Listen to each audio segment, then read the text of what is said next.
கிறிஸ்துவுக்குள் பிரியமான தேவனுடைய ஜனமே, இதோ இந்த வேளையிலே கர்த்தருடைய நாமத்தினாலே நாம் அனைவரும் ஜீவனோடு இருக்கிறது அவருடைய கிருபை.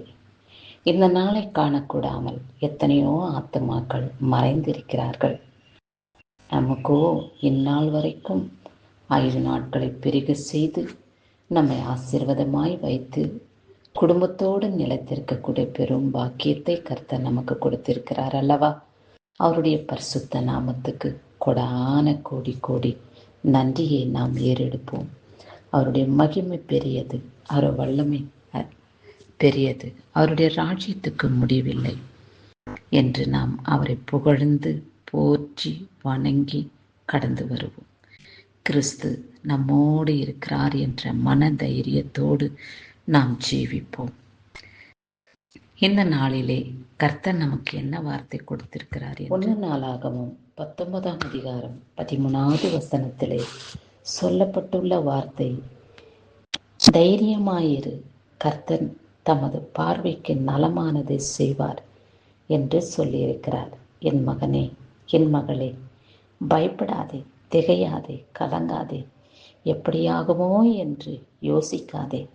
நான் உன்னோடு கூட இருக்கிறேன், தைரியமாயிரு. எனக்கு பிரியமானபடி என்னுடைய பார்வைக்கு நலமானதை நான் உனக்கு செய்வேன் என்று சொன்ன தெய்வம், அவர் பார்வைக்கு எல்லாம் நலமாக காணப்படும்.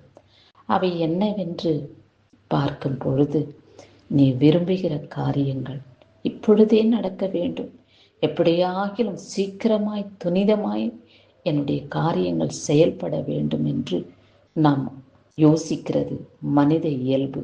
ஆனால் சீக்கிரமாய் வந்த ஆசீர்வாதம் துரிதமாய் நம்மளை விட்டு கடந்து போய்விடும். அப்படியாயிராதபடி கர்த்தர் சித்தத்தின்படி, அவருடைய ஆலோசனையின்படி, அவருடைய மன விருப்பத்தின்படி, அவருடைய பார்வைக்கு நலமானபடி நமக்கு செய்வார் என்றார். அந்த செயல்பாடுகளிலே எந்த விதமான தடையும் எந்த தீங்கும் வேதனையும் வராது.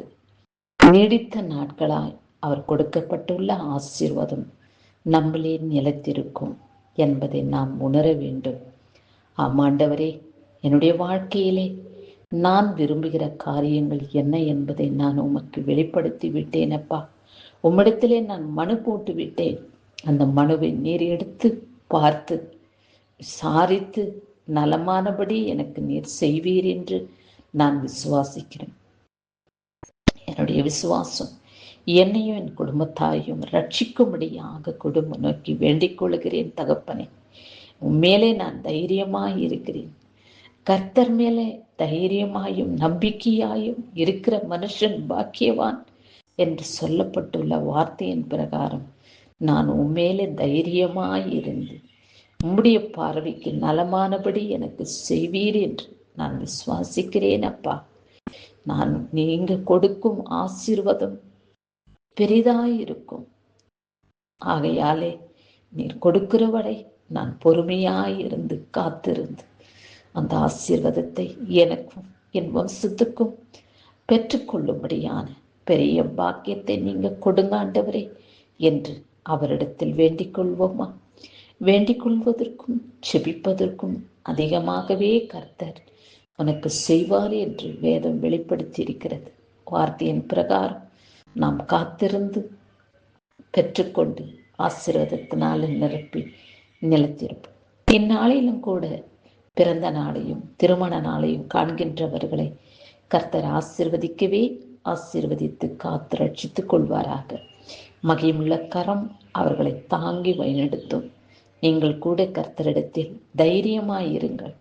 கர்த்தாவே, என்னுடைய வாழ்க்கையிலே இம்மட்டுமாய் துணையாயிருந்து இந்நாள் வரைக்கும் ஆயுசு நாட்களை பெருக செய்து ஆசீர்வதித்த தெய்வமே, உம்மேதே நான் தைரியமாயிருக்கிறேன்.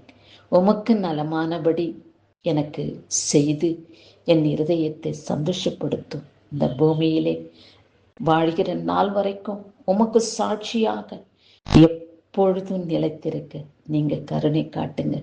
உடைய கிருபை மாத்திரம் இல்லை என்றால் என் வாழ்க்கையிலே அர்த்தமில்லாமல் இருக்கும்.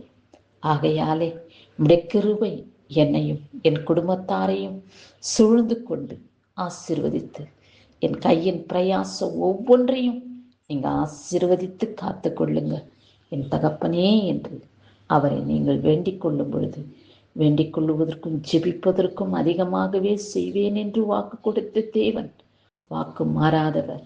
அவர் பொய் சொல்ல ஒரு மனிதன் அல்ல, மனமாற ஒரு மனப்புத்திரனும் அல்ல. சொல்லியும் செய்யாமல் இருக்க மாட்டார். அவர் செய்து அவருடைய வல்லமையை உங்களிடத்தில் வெளிப்படுத்தி உங்களை சந்தோஷத்தோடு காத்து கொள்வார் என்று விசுவாசத்தின் நம்பிக்கையோடு இந்த ஜெபத்தை முடிப்போம். கிறிஸ்துவுக்கே சதா காலங்களிலும் மகிமை உண்டாகட்டும். ஆமேன்.